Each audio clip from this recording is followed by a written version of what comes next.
The fourth thing to know is that swelling can take a year or more to go away. I feel like a lot of people understand that it takes about 12 months for swelling to go away, but what a lot of people don't know is that you can have prolonged swelling in your nose or like a buildup of scar tissue. So sometimes when people have this buildup of scar tissue, they think that they need to have a revision just to fix the tip of their nose. But what they don't know is that your original surgeon can give you a steroid injection in your nose that can help to dissolve this scar tissue. And I'll put a picture of some before and afters that I've seen on there. I feel like when I had my first nose job, I had a lot of scar tissue built up in my tip, but I didn't know anything about steroid injections until after I had a revision surgery. And then I started seeing posts about people getting steroid injections in their tips. And I was like, oh my God, this would have literally saved me thousands of dollars and having to travel to Turkey to get a revision rhinoplasty. We can make a separate video on that if anyone's curious what it's like to get a rhinoplasty in Turkey, which, spoiler alert, it's not as scary as it seems, because I know I was really scared to get surgery in another country. But anyway, back to the point. So I didn't know that I could get this steroid injection in my nose. So I had a revision done.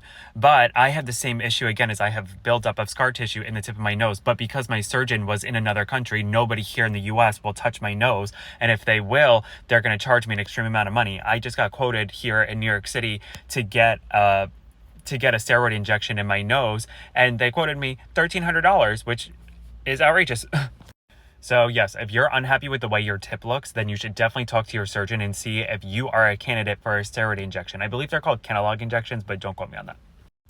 The fifth and final thing to keep in mind is that your nose might have a weird odor for a while. And I know that sounds really strange, but let me explain. So I'm not exactly sure what brings this about, but I noticed myself and my friend and I we got our noses done together. And we both noticed that we just had this very strange smell in our nose, almost like, I don't know how to describe it. Not like rotting flesh, but kind of, sort of, if that makes sense. Just like a nasty smell. And I thought we were crazy for this because I feel like, I don't remember because it's been so long since I had my primary nose job.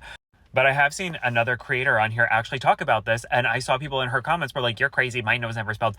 Girl, you are not alone, because I know my nose smelled, and I know my friend's nose smells, and I know hers still stinks. Sorry, girl, I'm not going to name you and call you out, but I know your nose still stinks. So yeah, those are 5 things to keep in mind if you ever decide you want to get a nose job one day. Let me know if you have any other questions in the comments.